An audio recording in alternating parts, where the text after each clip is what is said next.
Ever wonder how to create a user on a server? Wonder if you could do it across different versions the same way? Wonder what tools you could use? Well, guess what? I'm going to tell you the answers to all those questions and show you the secrets that are going to make it easy for you. All that and more coming up now. Hello, everybody. My name's Adam Gordon, an entertainer here at IT Pro TV, coming at you with an episode about how to add a user to your Windows server. But guess what? We're going to do this a variety of ways, use a bunch of cool tools, and I'm going to let you in on a secret Microsoft doesn't often tell people. It's all the same. What do I mean by that? You running server 16? You may be running server 19. I'm guessing you're not running server 22 yet, although you probably want to be.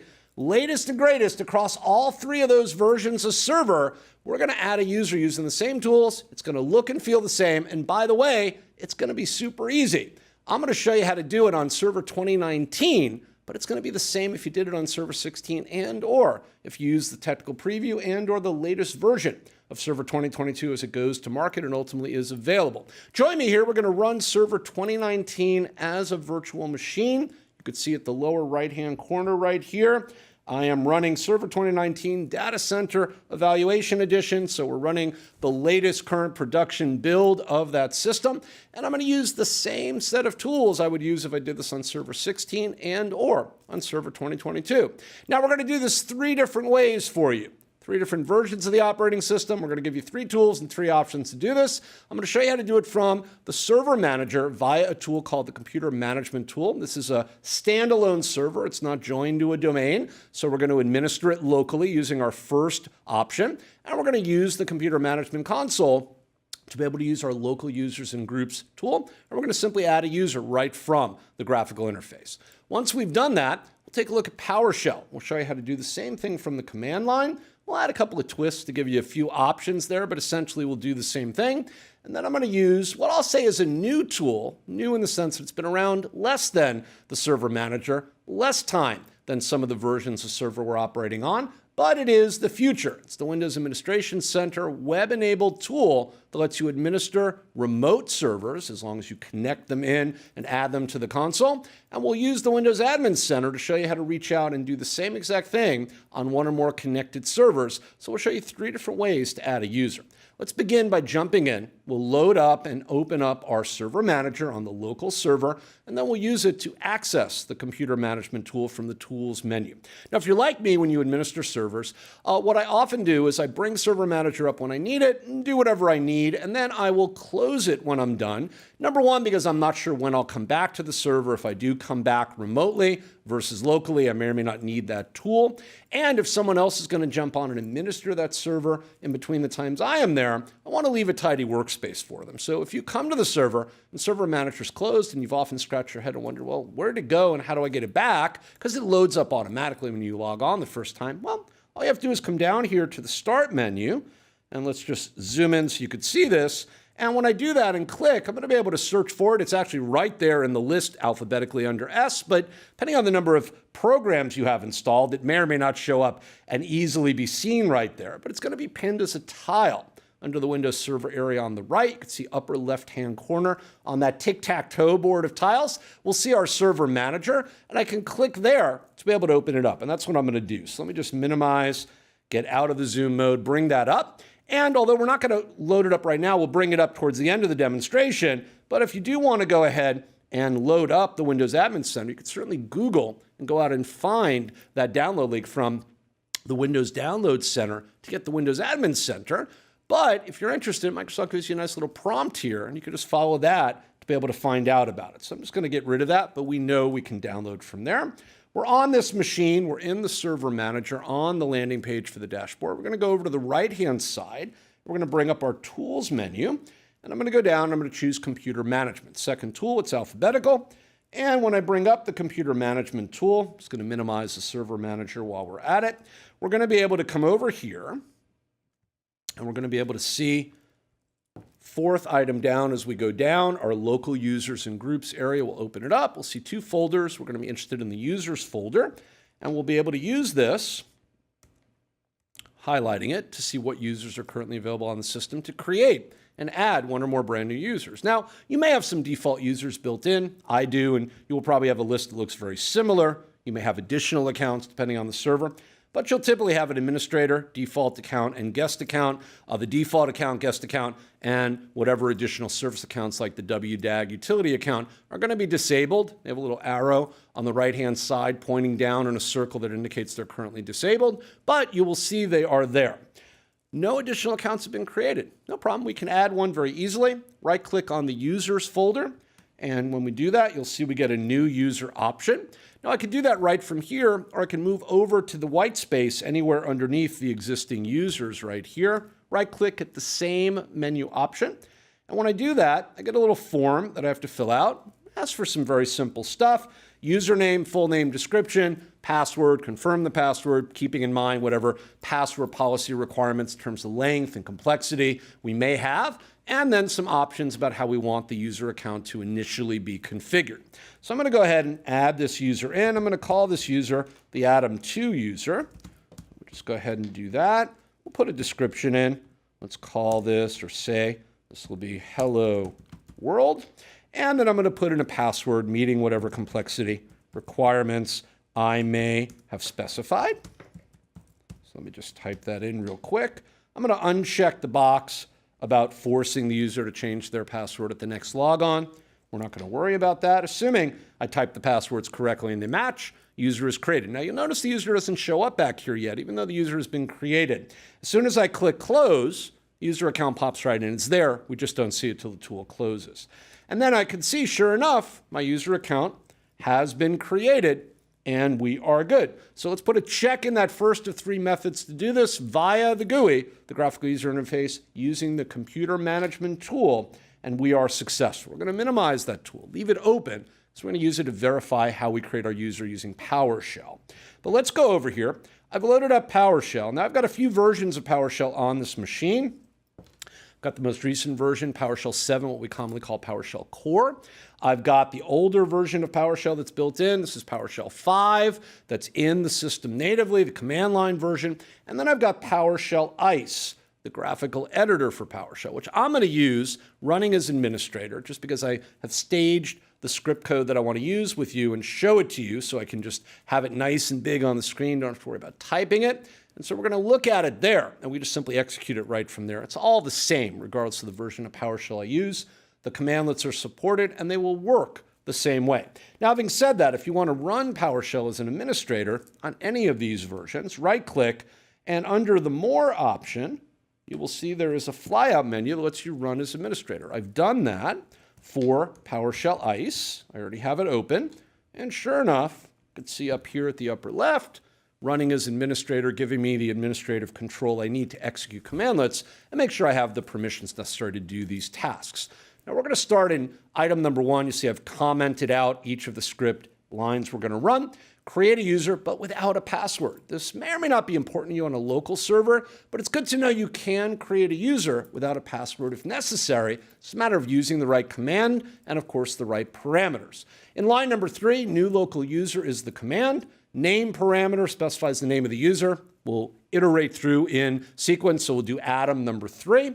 Description parameter, whatever's inside the quotes, including spaces and punctuation, will be reproduced, so I can either keep what's there or modify that. But then the no password parameter at the end of the line is going to force the creation of the user without a password.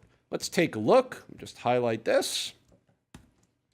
Now in ICE, I can just go ahead and highlight the line. If I only want to execute one line, I can hit F8 and or I can press that button right up there, which is going to let me execute the code. So I'm going to do that. And when we do that, watch down here, and we will see that sure enough, the user is created. You can see right down here, Adam3, name, enabled, status is true, meaning yes, the user was created, enabled, and was, or is, I should say, available, and whatever the description is. Now, I could check the status of the user right from here by using a get local, and we like PowerShell ICE because it has the AutoSense and AutoTab complete function, so I actually get the graphical prompt for whatever commands that I want to potentially use.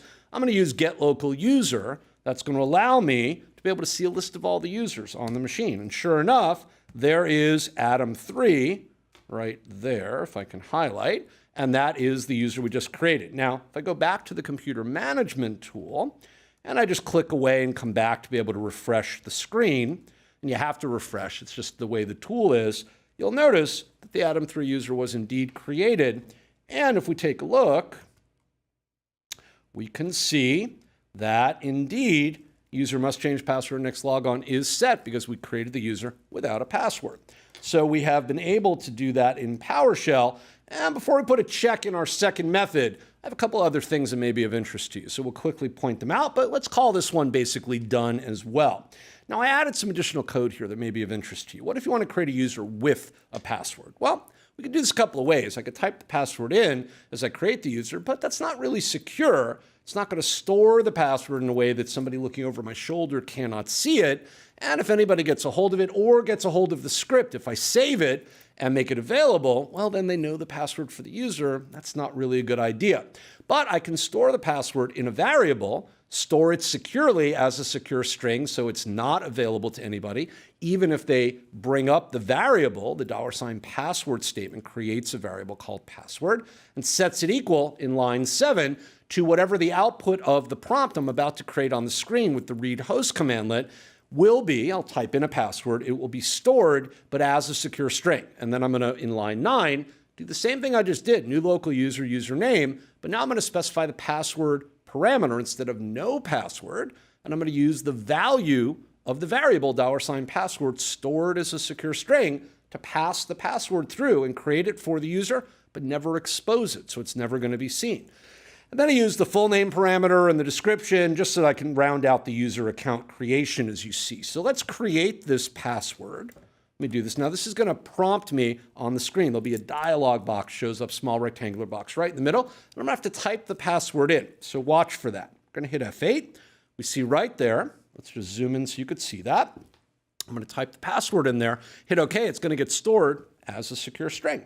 So I'm going to go ahead and I'm going to do this. And notice you cannot see the password.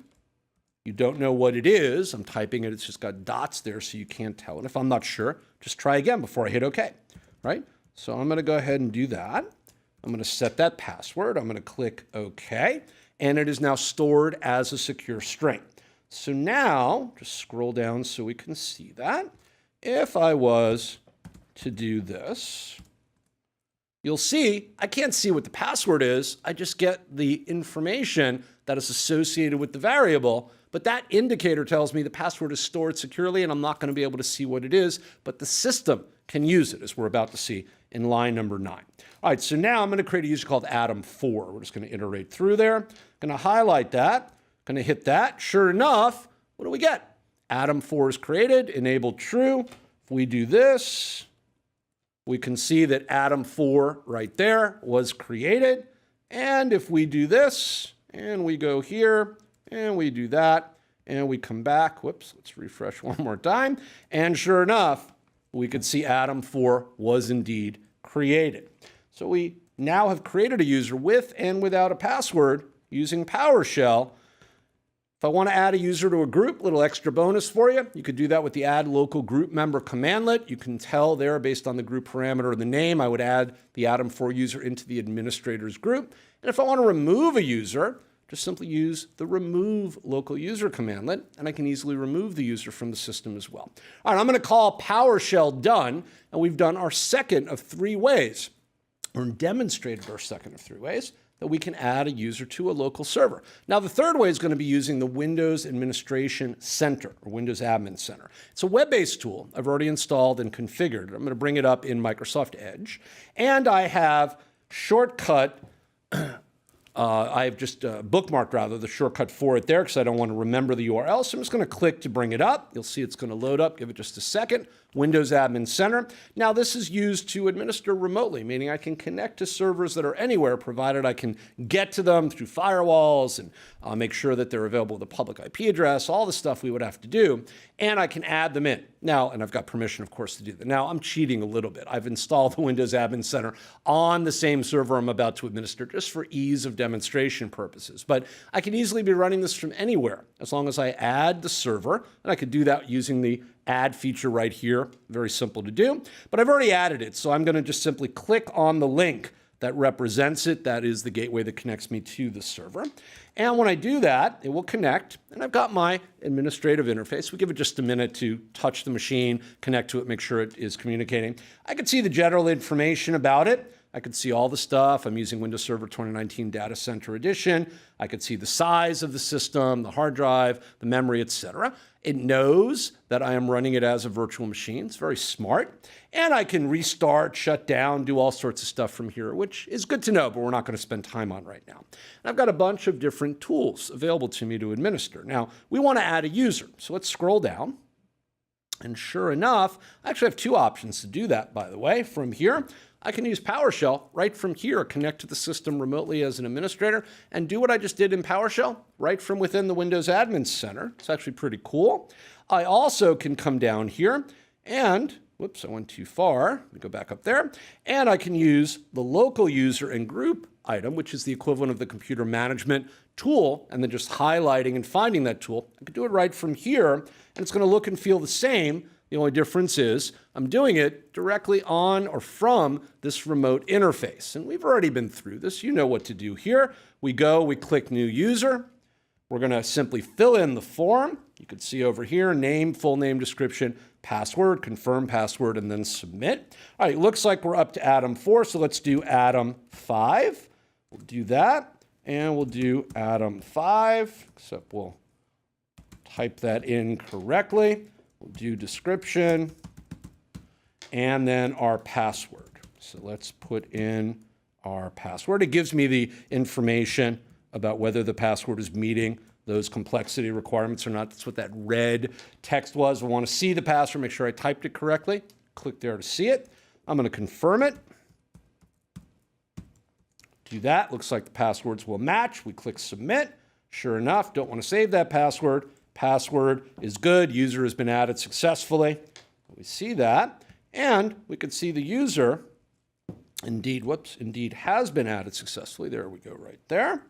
And we can see that if I click through, highlight, I can manage the user, put it in a different group like we would have done from PowerShell. I can delete it like we would have done from PowerShell. And you'll notice I can change their password or edit the user properties right from here like I could have done from PowerShell or would do on the local machine directly from the computer management tool. So these are the three different ways we can go ahead and add a user into a standalone server, whether it's running Server 2016, 2019, or 2022. All three mechanisms will work. All three tools are installable, configurable, and usable, or are already present in the system, in other words. And all three operating systems will have the same exact experience for you as an administrator and as an end user. I am going to be back with additional ways you can streamline, speed up, optimize your administration of Windows Server regardless of the operating system you're running. But until I come back with more episodes, I'm going to wish you happy server administrating and remind you, you can always check us out over at IT Pro TV for lots of additional training, tips, and techniques, not only on Windows Server administration, but across all of the different platforms you use, whether it's Cisco, whether it's VMware, whether it's Microsoft Azure, Google Cloud, and or anything else, on premises or anywhere. We've got training for it. We're going to tell you how to do it. And you can always hang out with us to find out more. I'll see you soon.